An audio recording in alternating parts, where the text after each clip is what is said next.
Okay, everyone, it's Ann Huffman, and I'm going to show you the difference between the dropper tool and the paint bucket tool because I find that it's easy to get the two confused as to when to use them. So let's get started, and hopefully, I'm sort of loosening up and getting back in the groove from being away from Inkscape for the past 4 or 5 months. So that's where we are now. I am going to switch the screen out here to a new Inkscape document, and let's go find some files. And I can either go file, open, and find the file, or I can use this open icon here. But I'm just going to go ahead and go the long way. File, open, and I have this um, folder that I created. So let's see if we can find a couple here. Everyone knows that Daisy's my girl, so let's just pick Miss Sassy Daisy here. I don't change anything at all. I let it stay just where the default is, and I'm going to say okay. And it does resize itself. I have no idea why it does that, but it does. So I'm just going to go ahead and restore it down and restore it back up, and then we have Daisy here.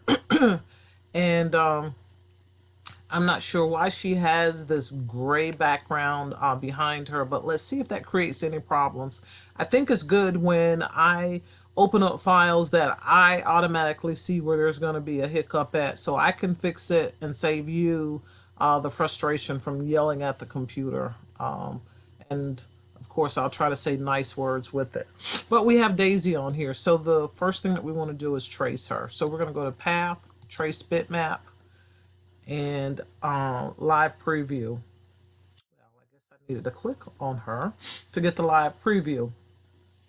And again, for those of you that are watching this for the first time, there are many ways to trace a bitmap image and convert it to SVG. Some people like to use the multiple scans and sort them all out and figure out which one they like the best, and they work from that. I was not taught that way, so I don't use that way. I make my adjustments here on the threshold, but I always look at the live preview just to give me an idea of what I'm working with or what issues I might be faced with as I begin to convert this to an SVG. And what I look for is to make sure that the lines are pretty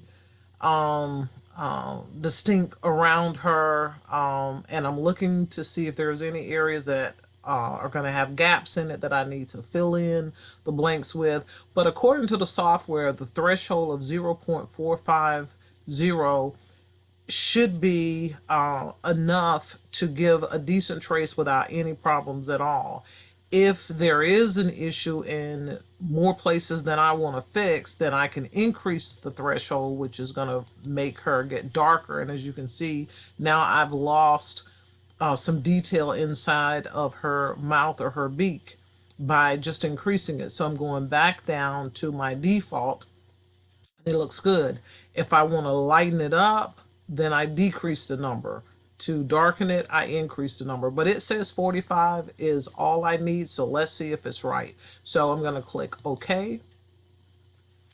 And now let's see if we can pull her there. And I think it was right. So I'm just going to go ahead now and just close that preview window. So as I look at Daisy, what only thing that I'm looking for here to see if there's any gaps anywhere, and I don't see any at all. So as I begin to trace her, well, I see, there's some little jaggedness around her mouth. So I probably, and let me just enlarge it so you all can see those little pieces there. If I would have gone down a couple of numbers, that may not have shown up as much. And as you can see over here, there was a lot of pixelation going on, and that's what the trace picked up on it. So as you get ready to cut it, that's exactly how it's going to cut. So let's just go with her here. Or actually, now that I've shown you that, let me just click on it and go back and see if I reduce my number if I will have less of that. Let's just see. Let's go to 40 and see, did we lose anything at all from her? I don't think so, but let's see here. Let's move some over. That was my first trace. This is the original Daisy, and let's just take a look at her in here. And let me increase it. Wow, see how much smoother it was? And that was just by me lowering the number on the threshold. And because the lines were so thick, I didn't lose any other area. Sometimes when you lower that threshold by those 5 points there, the area that you want to get a better trace on looks good, but then you start losing detail in other areas. But her lines were thick, so all is well. So let's just go ahead and X out of that. And let me drop it down. So I don't need this first trace with the jagged parts there. I never get rid of my original until my trace is exactly how I want it to look. That's just a quirk about me. I will say that this design box is only important as the final stage before you get ready to save your file as an SVG. If you don't have the image in this design box, when you open it up or when you save it in your folder, the preview is going to be black because there's nothing in there. But you can design anywhere you want to design. It's only when you're going to save it that it needs to go there. So she looks pretty good now. So I've selected my image, I've traced my image, I've made adjustments with the threshold to get her to where I want her to look. Now I'm ready to tell the software to break it into pieces like I'm going to be cutting it, whether it's a vinyl project or a paper project. So we'll go back to path and we're going to say break it apart. And if it all turns black, I've done a pretty decent job. Everywhere you see these dotted boxes are cut pieces, pieces that are going to be cut for you to do whatever your project is. Whatever was black in the original remains black when you break it apart. And it's good to know those things because when you have pieces that you need to cut out, for example, well, we don't have any here, but if you can find the original black piece and click on that, you'll get your box around the outer box around it, which is real important. So right now she looks pretty good. We know where we have all of these pieces at. So I'm just going to click off of it now and begin to color or use the paint bucket or this dropper tool. So the thing that I do is there are a lot of pieces on her. I have my original here. I can start looking here to determine where I need to click to find my pieces at, or I can cheat by going to the edit node tool over here and move it around. And as I move it around, I'll find all of her pieces and I won't have to go through all of this guesswork as to where my pieces are. And that's what I like. So I'm going to click here. I'm going to hold the shift key down and find the other white pieces for Daisy. And I think her hair is some. So I've got enough of them selected. So I'm just going to go down here to the color palette and click there. So I've got some white. So I'm going to click off of it now. And when I use the dropper, it's because I want to have the same color that is in my original, because on my color palette down here, I may not have that color blue. And there's another slider bar here. If you slide it to the right, you get more colors. So as I look at my blues, I may not get that color blue.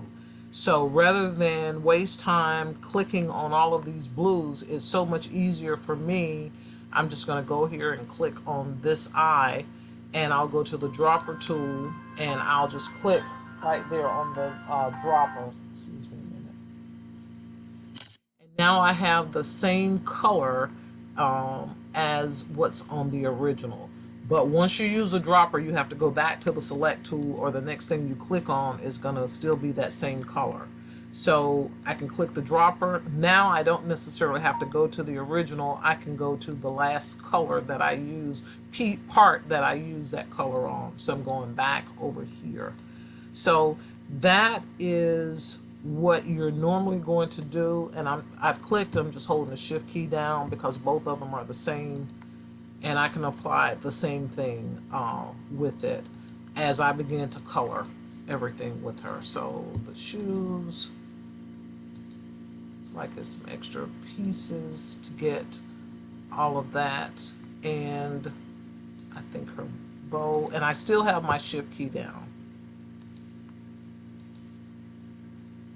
So yes, with the exception of this piece here, should have been that darker pink. But again, this really only matters if you're doing a print and cut, because it really is based on what color your physical sheet of vinyl is. But this is just for a training purpose here. So now I have those pieces, and I think this one needs to be that color as well. Let's see. So what happens is with Daisy, I would not use the paint bucket tool, because what the paint bucket tool is, it does not color things, and I don't want to confuse you, but the purpose of the paint bucket is, if you think of it as a bucket of cement, it's something that is going to mold. You're actually copying a piece, not necessarily a color. You're copying it from the original, and I'm going to go back over here to my select, and you're pasting it to your trace. And when this thing does that, it's the newest version. What you can do is come over here to this side, to the very top icon, and click it to deselect it, so that you have more control over where you want to put it. But it knows exactly where it's supposed to go. But in essence, I'm not coloring her shoulder. I'm creating this piece over to here. And this is just as an example, because you really would not have to do it in this case. Let me just hit the delete key, because that piece is already intact. You would do that if for some reason you had a gap in it, or it was all black and would not break apart. Then you use the paint bucket. But other than that, you would use the dropper or the color palette that's down here. So let me finish coloring her, and I'll be right back with you. Okay, so I finished coloring Daisy, and you notice the initials down there, and I'll make them bigger for you. I just click on it and hit my delete key, or I try to draw a box around it to avoid the shoe and hit the delete key. Let me shrink them back down. Now it looks the way I want it to look, so I can click on the original and delete it. And I'm just going to highlight my entire daisy and go over to object and group. And now, because I'm getting ready to change it from this crazy name that it was given as a JPEG image to my SVG, I'm moving it inside of that design box. One step further is I would take this and actually make a copy of it and save that, so that I can upload the image. When I upload the zip file, I can give a preview of what it looks like inside of it. That's what I was trying to say. So let me put it back here inside the design window, and I'm going to go File, Save As,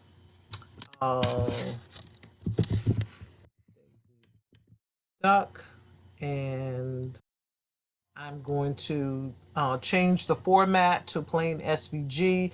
That's a standard to use all the time, so it can work in any software. and I'll hit save. And at this point, Daisy is now an SVG. So that takes care of Daisy part of it. And I've named it Daisy Duck and probably shouldn't have. The reason I say that is now let me show you about using the paint bucket. So let's go in here and find an image where I would have to use a paint bucket. And I think whatever the name of, I think that Stitch girlfriend. Well, it popped up as a new image. So shame on me. I am rusty. I admit. I should have done, if I go back just to let you know, while I was on Daisy, instead of file open, I should have done import and imported, meaning I want to add an additional image to the Daisy Duck file. But I said file open, so what it did was it opened a new document for me. So, okay, so anyway, let's see here. Let me show you. This is not a good image resolution to begin with, but for training purposes, let me show you exactly what we'll need to do. So we'll go over here to Path, Trace, Bitmap, Live Preview. See, we're not getting much. So I'm going to keep increasing this number until I can at least get more of an outline of her. And that's all I'm really trying to go with, an outline. As a matter of fact, I can let her be black all over, and I think that'll work. So I'm just going to say okay, bring her over here, and this is what I do. At this point, I'll just X out of this.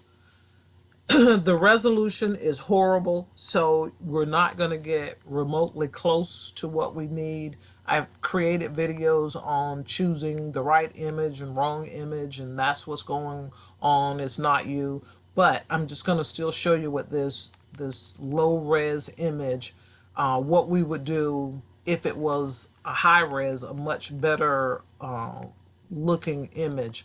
We would take the paint bucket and click on the area that we want to copy from. And you see it did the entire angel, and that's not what we want. So when we click on Paint Bucket, we actually need to make adjustments up here. And we need to play with the threshold. And I normally have mine around 10. My grow shrink, I put it my number here. 1. And let me now go back and set this. What the threshold does, the threshold says how much of the chest area do I want to copy. So I want to copy just that much. And that's the difference in 10 and 13, believe it or not. The grow shrink is how close to the edge do I want to go. So my 1.0 and my threshold of 10 worked. So I copied that. So now I'm going over here, and remember I said it wants to tell me where it should go, and I want to do where I want to go. So I'm going to put it right there. Going back to the paint bucket now, let's get some ears. I'm holding the shift key down to grab the other ear, inner ear. I have both of them. So as you can tell, what I'm doing is basically recreating this new SVG from this image. That's when you use the paint bucket. As a matter of fact, I think it's called the fill tool. It's not paint bucket, but that's what we call it. And so in our mind, we want to color with it. But that's not what we're doing at all. We're actually creating a mold of the shape. So now I'm going back here. Let's see, what did I do wrong? Let's get this outer part of the ear. And so that it starts to look like the image does, I'm going to take my fill tool and color some of this in.